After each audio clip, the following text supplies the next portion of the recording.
President Donald Trump is about to outflank Democrats on healthcare. So now, look, obviously he's not serious about this as far as we know, but he is calling for an expansion of Medicare or Medicaid. So now, all right, let me give you the details here. So during a Wednesday press conference, President Trump said he would consider opening up the programs of Medicare and Medicaid to nearly 30 million uninsured Americans in the midst of the COVID-19 pandemic. So now this came from a question from Fox News correspondent John Roberts. Now, Roberts asked President Mike Pence a series of questions about the administration's decision not to reopen the ACA marketplace. Now, I've said before, that's not going to be all that helpful. People who lost their jobs and their employer-sponsored insurance, they don't have income now. So they're not going to be able to afford those private plans off the exchange. So, of course, you would need to have a program like opening up Medicare for people who are uninsured due to those job losses. But the question is a good question. And so let me read that. Quote, there will be people who don't have insurance who get sick before any of these mitigation efforts are put into place. And without opening the healthcare exchanges, where can they find insurance? People who aren't insured by these companies that are covering the cost of the copays, where can people go now to get health insurance if they get before they get sick?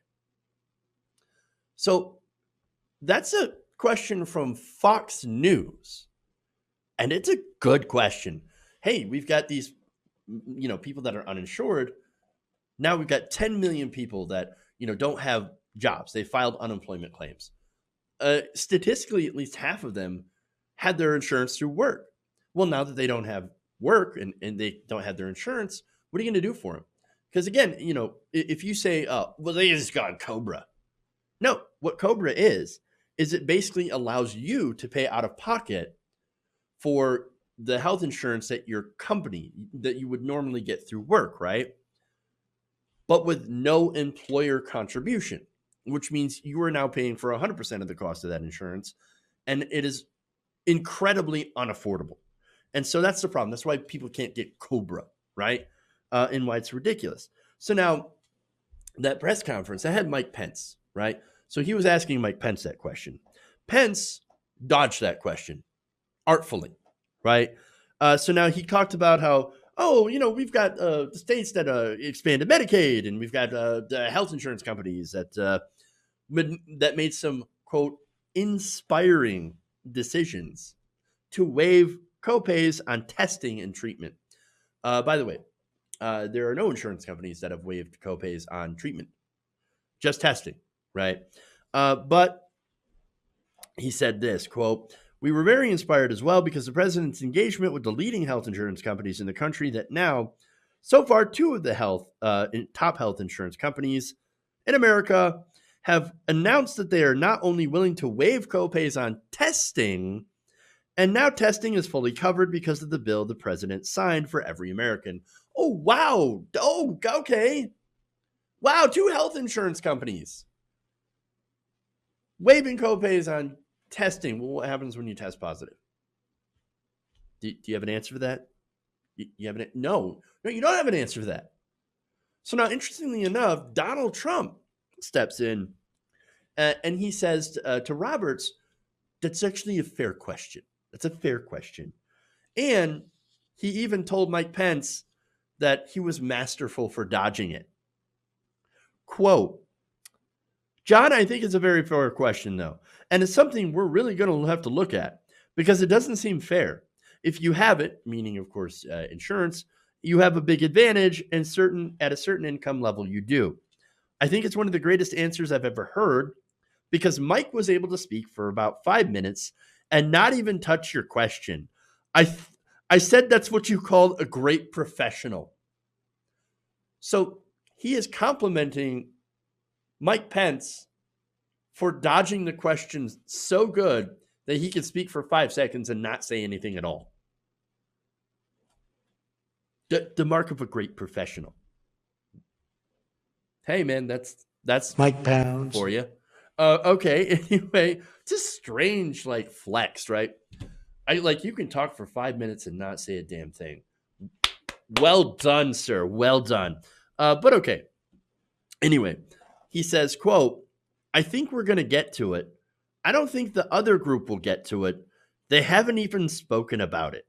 And that's, of course, about expanding Medicare or Medicaid to cover these people who are uninsured. Trump did say, I'm not committing to anything. Quote, I can't commit. I have to get approval from it. I have a thing called Congress, but it's something we're going to look at. And we have been looking at it. I wonder if any of this has to do with, by the way, Donald Trump's newest approval ratings, which show, I believe, 53% of Americans now disapprove of the job President Trump is doing on coronavirus. Whereas only 47% approve of his handling of the situation. So that poll comes out earlier.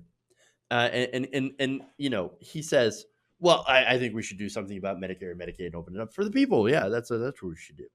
And so what's interesting about this is a position that rhetorically the Democratic frontrunner, Joe Biden, is not willing to take. In fact, he tripled down against Medicare for all in the middle of a pandemic. So that's really stupid politically.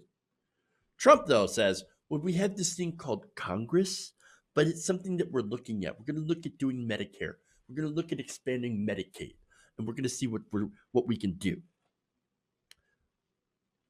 And by the way, again, he takes a dig at Democrats, say, well, Democrats aren't going to do that. Well, I mean, it depends.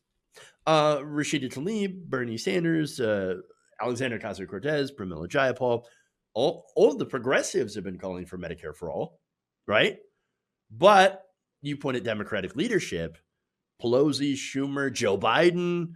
Well, they're not fighting for Medicare for all. No, they're fighting against Medicare for all. So that, unfortunately, is what I was afraid of. Opens up a lane for Donald Trump. Now, Donald Trump has no ideology, right? His ideology is whatever helps Donald Trump. Okay. So I'm going to say whatever I want. I'm going to take whatever position that I want. I'm going to take ideas from the left. And remember, he did this back in 2016 when it came to trade, right? He took ideas from the left, from Bernie Sanders, against against the TPP, and says, well, I'm against the TPP. I want fair trade. I want better trade, right? And so, well, that was an effective rhetorical shift, right? And policy shift that got a lot of people hurt by NAFTA, hurt by, these international trade agreements to go and vote for him. That was very effective in the Midwest. And so now, in the middle of a pandemic, where now millions of people are losing their healthcare, Donald Trump sees an opportunity. And he says, well, here's what I'm going to do. I'm just going to go left because I have no principle. I'm not a conservative. I'm not technically a Republican. No, I'm a Trump publican, right? I do things that help me. And if expanding Medicare or Medicaid helps me politically, well, then of course, let's go. Well, let's do it. I mean, let's do it in a way where I get the credit for coming up with the idea, but Congress, when they decide not to pass it, because Congress is owned by health insurance companies and pharmaceutical companies, well, the American people will just blame them, and specifically the Democrats, and I sail to re-election. I mean, that's what I'm afraid is going to happen, right? And so that's the thing. Look, we know it's a lie. We know it's, him just posturing politically, but if he is able to outflank the left on messaging alone, well, that's dangerous, right? Either Democrats, and we've been warning this, either Democrats grab this Medicare for all and run with it, right? That, first we nominate a front runner like Bernie Sanders, who actually has that idea, has been fighting for that idea, or at the very least, we get one of the candidates who would, who could win the nomination. And I'm not saying Bernie can't, but it's a very difficult road at this point, but he still could win. But say Bernie Sanders does not become the nominee, that we could at least push one of the candidates or Joe Biden to be in favor of Medicare for all, but he hasn't done that. And so you open up this lane for Donald Trump to say, well, you're not in favor of that, but I am. Vote for me. I mean, unfortunately, we're going in that direction. And so I got to ask, how bad do Democrats suck at politics to get outflanked by Donald Trump? A serial liar, by the way, because he's not going to bring you Medicare for all. He certainly ain't going to bring you Bernie's bill, right? I mean, say he was actually serious about this. And again, I don't believe he is. But do you think that he would bring us an actual Medicare for all bill or something that leaves out undocumented immigrants, for example, right? Or immigrants in general? Think of it as Medicare for white people, and I guess some black people and some Latinos, as long as you've been in the country long enough. You don't think that he would put those stipulations on something like that? I mean, it would be really popular for his base. Oh yeah, we get free government health care. We get expanded Medicare. But those undocumented immigrants and immigrants that haven't been here long enough, well, they don't get it. I mean, you think that he would do something like absolutely. Absolutely. And so it would be a pretty racist piece of legislation that I could see him put out. But if he does it, he would still get enough support to probably win re-election. And that's what I'm scared of, right? And so the other thing too, by the way, is this contradicts everything the Trump administration has been trying to do before. His administration's been trying to cut Medicare and Medicaid for years, but it's not going to matter. It's not going to matter now. And so here's what's going to happen. Mainstream media is not going to talk about that. Mainstream media is now going to say, look at Donald Trump, Medicare for all. How are you going to pay for that? The same thing they've done against Bernie Sanders. And by the way, now they're going to say, oh, look at that. Donald Trump and Bernie Sanders is the same. They both think healthcare is a human right. Ugh, gross. And they're going to attack it. They're going to attack Trump. They're going to attack Medicare for all. They're going to do all of this during a pandemic, by the way. So now, if Donald Trump does go in this direction and say, yes, we are actually seriously looking at doing a single-payer healthcare system, but, look, the Congress is attacking me. Media is attacking me. The Democrats are terrible. The Democrats don't want you to have universal healthcare, whereas I want you to have universal healthcare. That's what I've been trying to do all along. And he can even go back.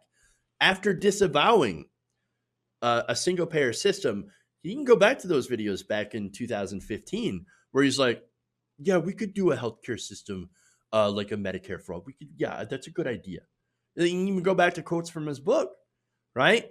Where he said, well, yes, I believe we should have a system like that. We should have a system like Canada's and, Australia's and the UK's because it's so much better than the system we have here. Because he actually did say that. And he has no ideological core, no actual core beliefs. And he can successfully, I believe, convince people on the right that this is a good decision, that this is a good thing. And so he can do that. And I think that could help him win re-election. I mean, all of that stuff. So look, maybe I'm wrong, but Democrats, unfortunately, they've opened this door, right? Because they've refused to expand healthcare, right? Joe Biden's running on a public option plan, which leaves 10 million people out. And Donald Trump has successfully, gone to the left because Democrats have ceded the conversation on healthcare to a horrible person like Trump. And so, look, I don't know what's going to happen. I don't know if he's just going to turn around tomorrow and say, well, never mind. But he, because we don't know, but he could. And so that's what I'm afraid of, is that this is going to help him politically. And as long as it is, that he'll be able to lie about it successfully enough to get reelected. And we cannot afford that to happen. Hey guys, hopefully you enjoyed that free video. Now I'm going to have to ask you a favor. Between the demonetization and the YouTube algorithm messing around with view counts, etc., we're having a hard time adjusting to the new YouTube reality, which is where you guys come in. See, we have a patreon.com/TYTNation set up to help us rely on you guys, the viewers, instead of big corporate ads. Look, you know the show. You know how I'm not in favor of big corporations anyway. So help us transition away from relying on the ad model to pay the bills and sign up to be a patron, patreon.com/TYTNation. That goes a long way to help us keep the lights on. And you guys will know that you're supporting independent progressive media.